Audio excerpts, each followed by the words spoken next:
Hey, everybody. Thank you for joining our podcast, Moms on the Move. I'm Jen Wells. And I'm Jennifer Sisk. We have special guest and fellow podcast host, Sarah Marie Bilger. Thank you for coming. Hi. Thank you for having me here. So you have a podcast called Entering Motherhood. Yes. And she just had a baby. Yep. 6 weeks ago. Almost 7. So this is the second time you've left him. Yes. That's impressive, especially when you're breastfeeding exclusively. Yeah, exactly. I kind of got to feed them, run out, get back. And this is your second baby, right? Yes. Okay. Yep. I have a 2.5-year-old also. Oh, you're busy. Yeah. Yeah. So, and you work too? Yeah. Okay. Right now I'm still on maternity leave. Right. But you're an engineer? Yep. Yep. Okay. I'm a mechanical HVAC engineer. Wow. Oh, that's impressive. So between my accounting degree and your engineering, we're a fun party. You really are. Fun I party. don't fit in. No, you're the fun part. My college roommate was a engineer. Oh, yeah? Yeah. Nice. So anyway. It's exciting to have you. Thanks for being here. Thanks So for how's the having podcast me. going? Good. Yeah. It's been a little slow just because having a baby changes a lot of things. It does. Yeah. But, I try to get an episode out once a week. Okay. And it's just been a blast getting to talk to people and meeting people and really just kind of like sparking my curiosity of finding people that I want answers to. I know. It's like a great way to get, especially when you're in that moment. Yeah. And you can get like a pro on for free advice. I know. It's awesome. Right? So what is your niche? What exactly do you do? So I mainly focus on the postpartum period. And, that can really range. Some people define it as the first 6 weeks postpartum. Other people, it might stretch to a year. And technically, they say that postpartum period could be the first 6 years after the birth of your baby. Wow. So it all depends on, how you're healing, how you're feeling, what that's like.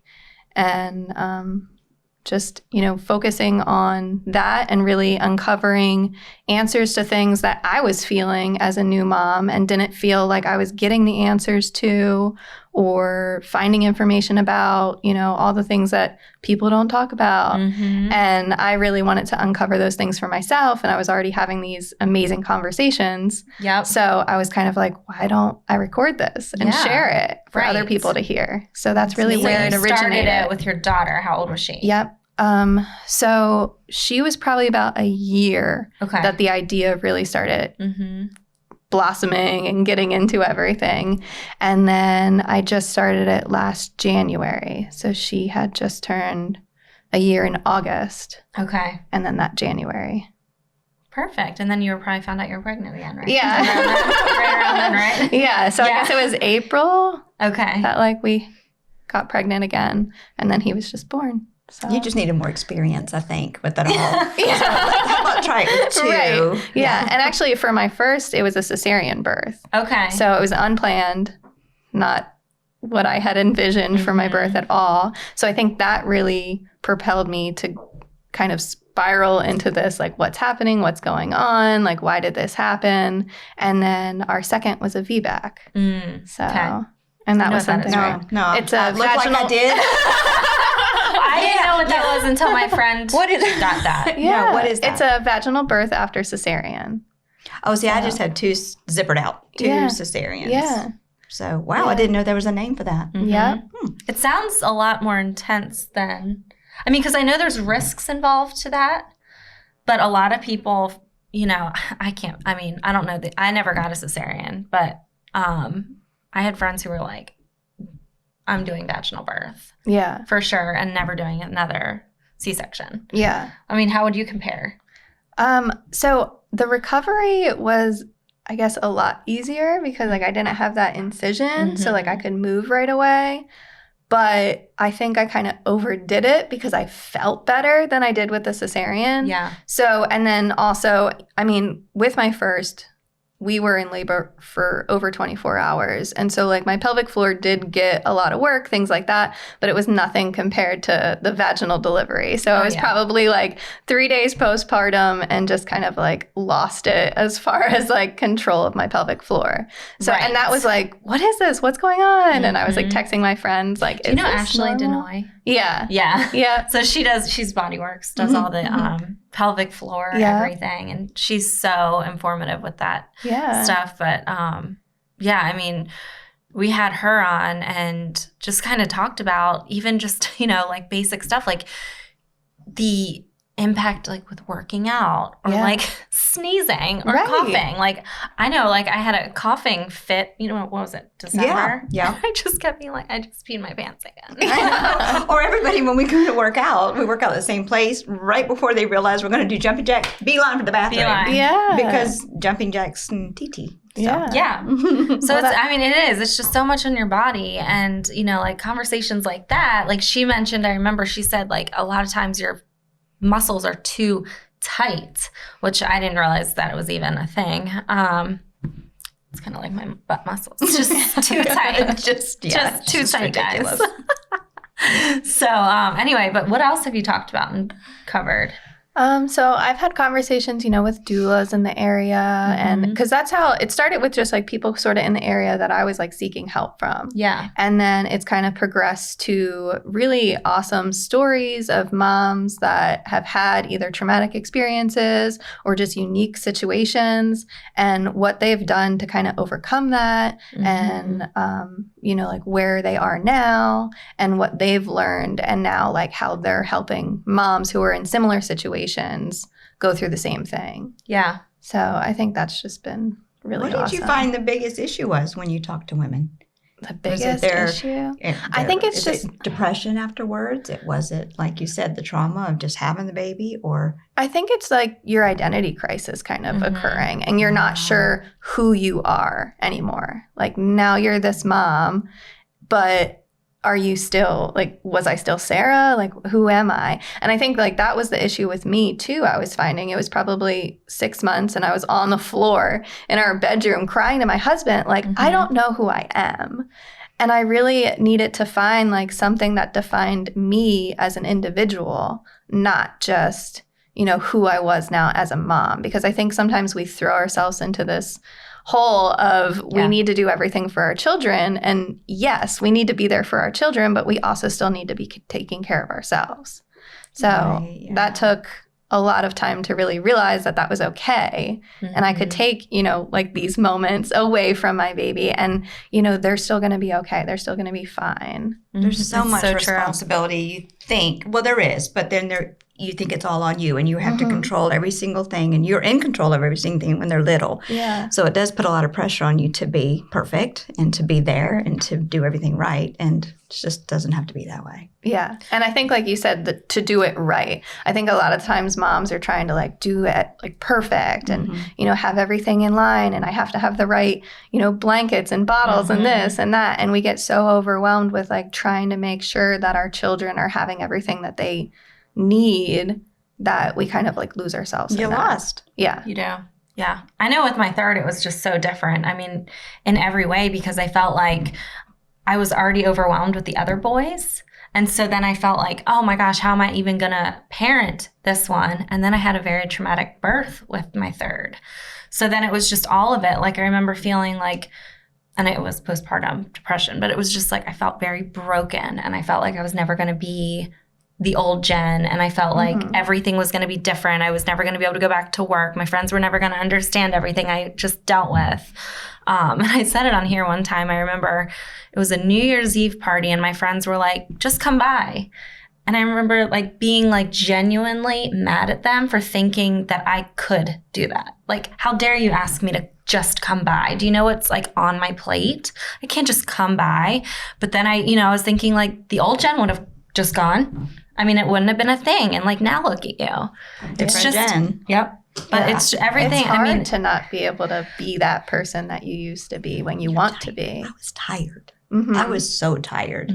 And that's what made me feel different than the old Jennifer. Yeah. I was just, pulled in so many different directions and exhausted. And I was overweight after I had the baby and didn't know what to do with that. And it's so just tiring. I mean, when you hear the floors creak under your feet, you feel really good. I was like, yeah, here I come. But don't wake the baby.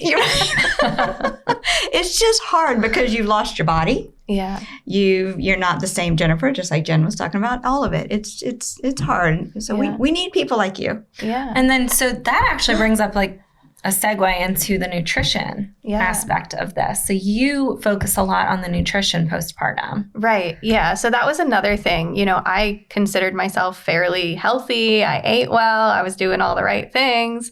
And then I had my daughter and things just weren't lining up. I still, wasn't losing the weight and I wasn't feeling well. I was feeling tired. I was just feeling like all these things. And I was kind of like, what am I doing wrong? Mm-hmm. So I went ahead and I got certified in postpartum nutrition. And it was mainly, to educate myself. And then once I could educate myself, then I could use that information to help other moms. And what I learned from that is all the casserole dishes that people give you, all the smoothies that you think are really good and you're, like having like on the go or just like while you're holding your baby and stuff, those things are actually harming you more than helping you because they're cold, they're high in, like your carbs and cheese, like all the dairy and everything. And those are really hard to digest. Okay. So because it's so hard to digest and your body's healing, your placenta leaves a huge wound in your stomach. Okay. So because of all of that, you more likely are going to feel better and heal faster if you're having foods that are, warm, like warm soups and things like that, high in your proteins and fats, and just trying to limit the amount of ingredients that you're having too. So all your processed foods and everything, like I was saying, I was eating bags of chips with my first because they were so easy to grab and just snack on when you're holding your baby. And, it's okay to kind of like put them down for a second so that you can eat a bowl of soup or that even hot tea or something like that. Cookies isn't it? What if you warm it up? Or the Pringles can. I would just pop it under my arm and it'd go wherever I needed to go. What if you warm the cookie so it's hot? What if I stand in front of the fireplace with my Pringles can at 3 a.m.? Because sometimes that was the only time we could eat was in the middle of the night sometimes because you were always doing things. Right. Yeah. Or you had a moment to yourself. Right. And I think that's another thing, like reminding yourself to eat and taking care of yourself and making sure that you're getting the nutrients that you need. Because, we're making sure that our babies are fed. But like, who's making sure that we're fed? And this time around, I'm so thankful for my husband because like he really took the reins on making sure like all of our meal prep was like taken care of and that he was like feeding me those first 2 weeks. Chris Wills, hear this? I'm like, that's unusual. Right. And like relying on your partner to do those things. Like, sometimes they feel lost, like they don't know what they can do to help, especially if you're breastfeeding. They can't feed the baby, but they can feed you. Right. So, they feel like an outsider a little bit. I know mine did at the very beginning. Yeah. And the baby only wanted me. Oh, so then it was just me and then me. Right. And then it kind of became like so cyclical. Like then because you figured I can do this better than you, then it really turned into, I got it. I'm good. So I saw you were talking a lot about like omega-3 and iron and stuff like that. So can you talk about those and where you can get those nutrients easiest? Yeah, omega-3s, are all going to be in your like fatty fish and things like that. Like salmon is a really great resource for omega-3s. And so that along with your magnesium, your iron, things like that, those are the ones that are most likely you're going to be deficient in postpartum. Okay. So those are the ones that, you might be feeling tired, or vitamin D especially is most commonly misdiagnosed for postpartum depression and also your hair loss. So when people are like, oh my gosh, like clumps of my hair is just falling out, that could be vitamin D deficiency. So, that you can take in a supplement. There's usually like a lot of pills and things that you can have, but you can also just kind of go outside, get some sunshine. Makes the biggest difference. That can just getting outside. A lot of times we feel was stuck. Like an older person thing because I had a major deficiency probably about 5 years ago. And so I had to take a lot each day. I had no idea it was a postpartum thing. And I didn't mean to interrupt you, but I wanted to say that. I had no idea that we were deficient of anything when you're young like that. Yeah. Yeah. And is it because you just had the baby? Yeah, a lot of stuff is changing and a lot of stuff is like going on. And so especially like also the baby had just taken a whole bunch of nutrients from you. And like I said too, like if you're breastfeeding, the baby's still taking all those nutrients. So like it's giving that baby the source first. And then whatever's left over, mom gets. Right. I know, like when I was breastfeeding, I did a lot of those cookies. I had a friend like who the made lactation cookies? Yeah. Well, they're delicious. Also, my father-in-law ate like all of them one day, and I was like, "Why are you eating my breastfeeding cookies?" He's like, never heard of that. What? He had no idea. I've heard He's of they're breastfeeding delicious. They have all the nutrients. Yeah. Never. Her company, it's called Elevate Mama. Anyway, but she makes really great cookies, and you can get like different flavors, but it's like oats and all these supplemental. I don't know. I didn't. Yeah, it can like help with like milk supply and things like that. All of it. Yeah, yeah. And I think like once you start realizing like when you're eating well, you feel well, and you can probably see the results more often. Like when you eat poorly, how bad you feel. So hard to do. But it's like you just have to like take into account like, oh, okay, like if I'm gonna have this, like I'm not saying like completely avoid everything, like totally restrict yourself, because that's not fun. Like nobody enjoys that when you're restricting yourself. Like I think that's a lot harder. And you're also kind of just then like, I want that. And like when you can't have it, that's when you want it the most. So like I like to just say like be mindful of your eating and, you know, like really be intentional with like how you're eating your food. And from there you can kind of just like, snack. Like, I mean, like we definitely got takeout and also like some friends dropped off food. And I wasn't concerned like, oh, like what's in this food? Like, what are they giving us? It was just kind of like being thankful for the things that they were sending to us. Right. So I'm going back to the vitamin D and the hair loss, because my sister right now is like really losing her hair because her baby's 5 months old, which I think is like the prime time when it just starts like shedding out. I know mine did, but I thought it was a hormonal thing. Yeah. Well, I mean, it's a vitamin D deficiency. So vitamin D. Yeah. Okay. Yeah. Is there any like vitamins that you can be, I'm asking for myself, deficient in that like hinders weight loss?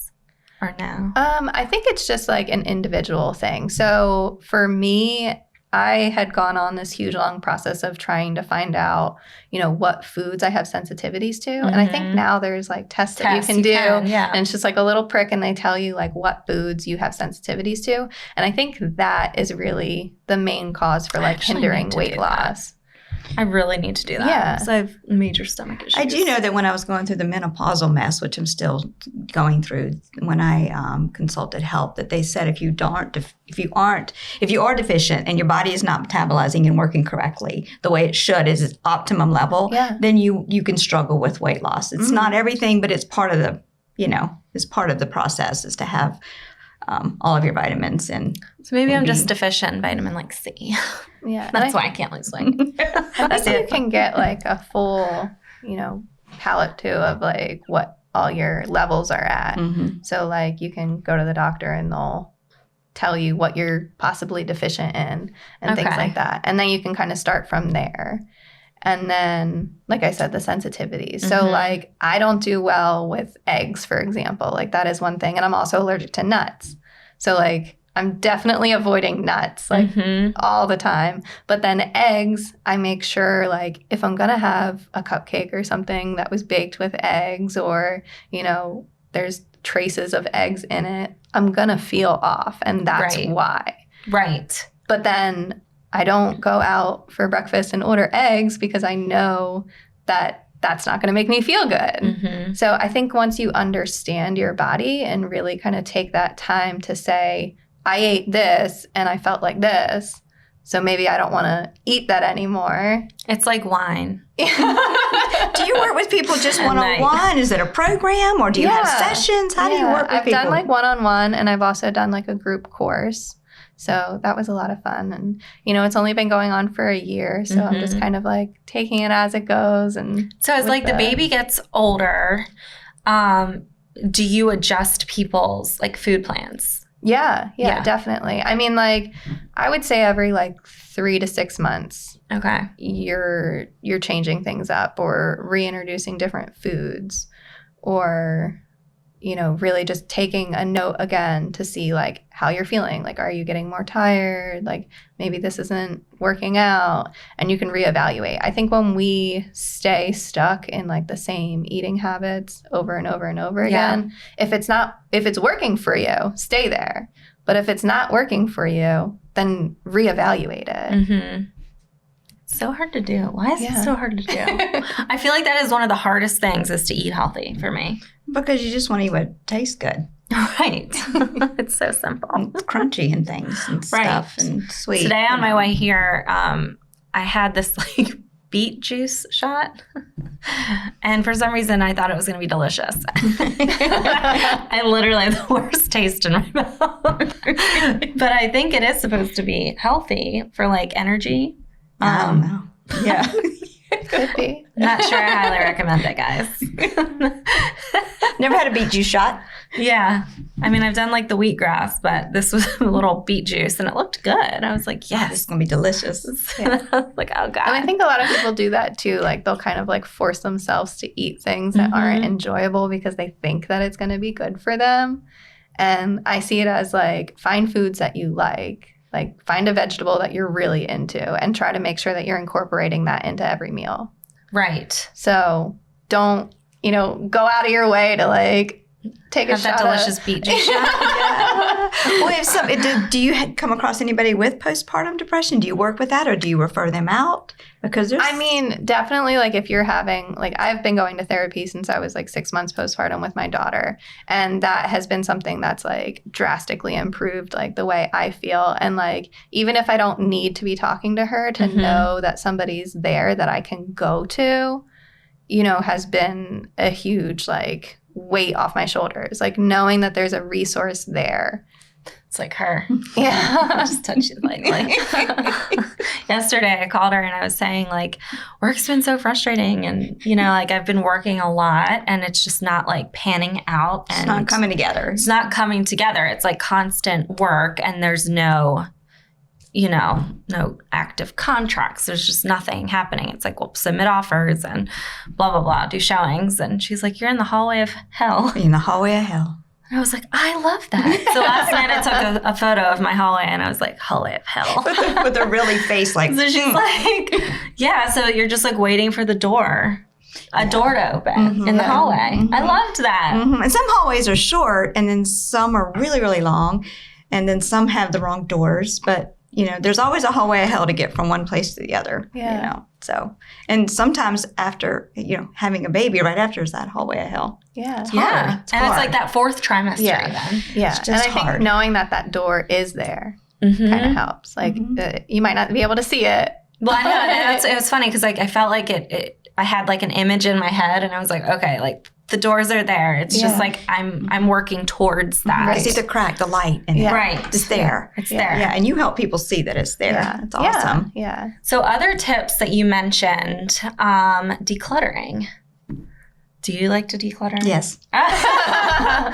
See, I get a little like overboard with it. Yeah. And I'll just start like tossing stuff. And like 6 weeks later, I'm like, where are my shoes? Yeah. Who took it? Just because I wasn't in the mood for them that day doesn't mean I needed to throw them out. But it is a great feeling. Yeah. So that is like a huge stress relief. Yeah. But I think too, like, again, you get overwhelmed in these certain areas. I mean, you get overwhelmed with the nutrition because a lot of times you just don't know what to do. And you get overwhelmed with the clutter in your house because that's just like one more thing you have to deal with and sort through. And, but, I've heard of these like 30-day challenges with like decluttering and all of that.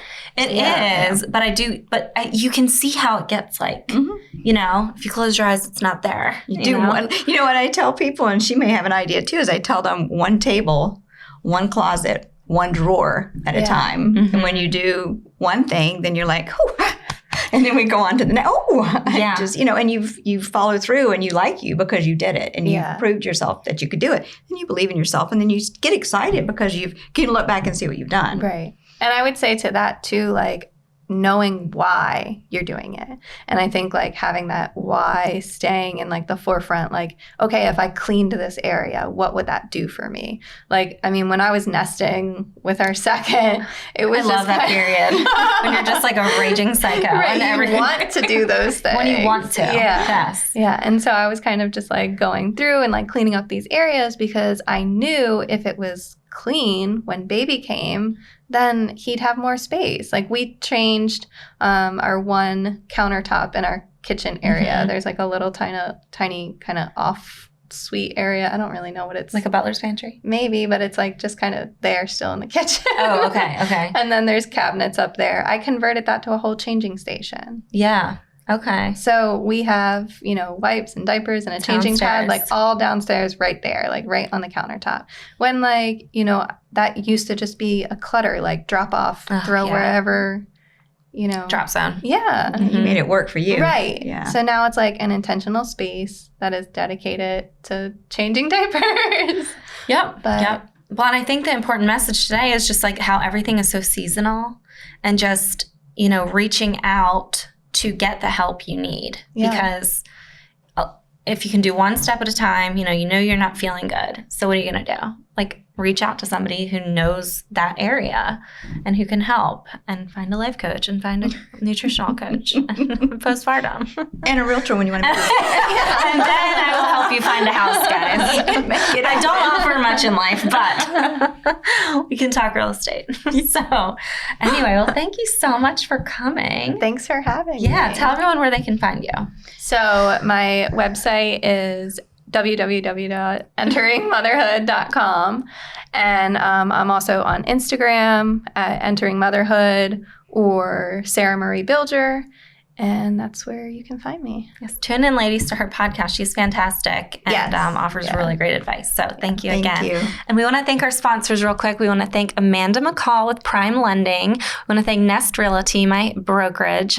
So thank you to Corinne Nichols over there. Body Works, we mentioned her on the podcast today. She is fantastic. Blackacre Law, Parham Smith Archenhold. They are 2 attorneys here in Greenville. Browning Studio and Southern Girl Chic for dressing us. So thank you all so much. We could not do this without you. And real quick, I want to mention we have an e-blast that is being sent out 2 times a month. We are offering local vendor deals to the moms. So there's nothing in order to sign up for this e-blast. It's just information and deals for you. So make sure you sign up and get those exclusive coupons. We're not going to, make your inbox crazy. No, it's literally twice a month. And it's recipes and hiking tips and what to do this weekend. So anyway, check it out. So thanks again, everybody. We look forward to seeing you next time.